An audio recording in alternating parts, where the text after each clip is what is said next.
et merci à l'Institut Africa d'organiser ce débat aujourd'hui, débat très intéressant comme à chaque fois avec les débats de l'Institut qui nous permet d'aborder les questions qui traversent le continent africain et aussi la relation du continent africain avec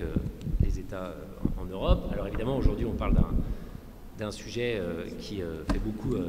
parler en ce moment avec la nouvelle alliance des États du Sahel. Et donc moi je suis député français à la commission des affaires étrangères. Je pense effectivement que le thème du débat est tout à fait approprié sur repenser le logiciel avec les États africains et que la construction de l'Alliance des États du Sahel démontre en tant que tel, s'il le fallait, que ce sujet doit être posé et abordé enfin de manière sincère et sérieuse, puisque c'est peut-être ce dont on a manqué pendant des années. Moi, je suis convaincu que, par exemple, sur les questions de défense, dont on parle beaucoup, dont on a beaucoup parlé, dont on continue de parler à l'aune notamment du fait que,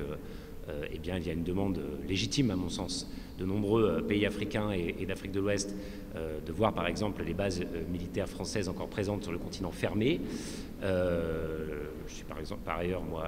à l'Assemblée nationale, président du groupe d'amitié France-Sénégal, donc c'est un débat que j'ai beaucoup avec les collègues parlementaires sénégalais ou avec l'équipe au pouvoir là-bas. Et évidemment, c'est un débat tout à fait légitime et qui vient finalement en écho à ce qui s'est passé dans différents pays du Sahel, au Mali, au Burkina, au Niger, sur des interventions militaires françaises qui ont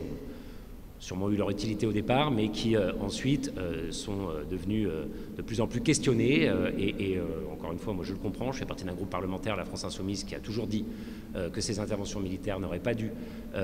être prolongées ainsi, qu'il y avait de la part de l'armée et des autorités françaises finalement quelque chose qui n'était pas clair, une présence sans véritables objectifs et de plus en plus décriée par les peuples et leurs dirigeants sans que ça ait de vrais échos du point de vue français. Donc moi je suis tout à fait au clair sur ça et je pense qu'il faut pouvoir dire les choses de manière nette si vraiment nous voulons repenser ce fameux logiciel. Ça a été un des points qui a conduit à beaucoup de malentendus pour ne pas dire autre chose et que les dirigeants expriment leur désaccord et puissent même souhaiter ne plus avoir d'échanges pendant un temps, c'est une chose, que ce soit la même chose pour les peuples. Moi, je considère que c'est quelque chose qu'on doit éviter à tout prix. Donc cette question de la présence militaire en Afrique doit être regardée en face. Il n'y a plus de raison qu'il y ait de base militaire française sur le continent africain. D'autres questions doivent être regardées, la question de la monnaie notamment, la question du franc CFA, qui est un sujet ancien et qui n'a toujours pas été traité sérieusement, pour qu'on puisse ensuite imaginer éventuellement de nouvelles relations, de nouvelles coopérations. En tout cas, moi, je crois que c'est évidemment quelque chose de souhaitable. Je suis député à Cergy-Pontoise. Voilà, les habitants de ma circonscription sont nombreux à avoir finalement aussi des attaches dans différents pays africains. Nous grandissons ensemble, nous vivons ensemble, nous construisons ensemble, nous avons une langue en partage. Je suis convaincu que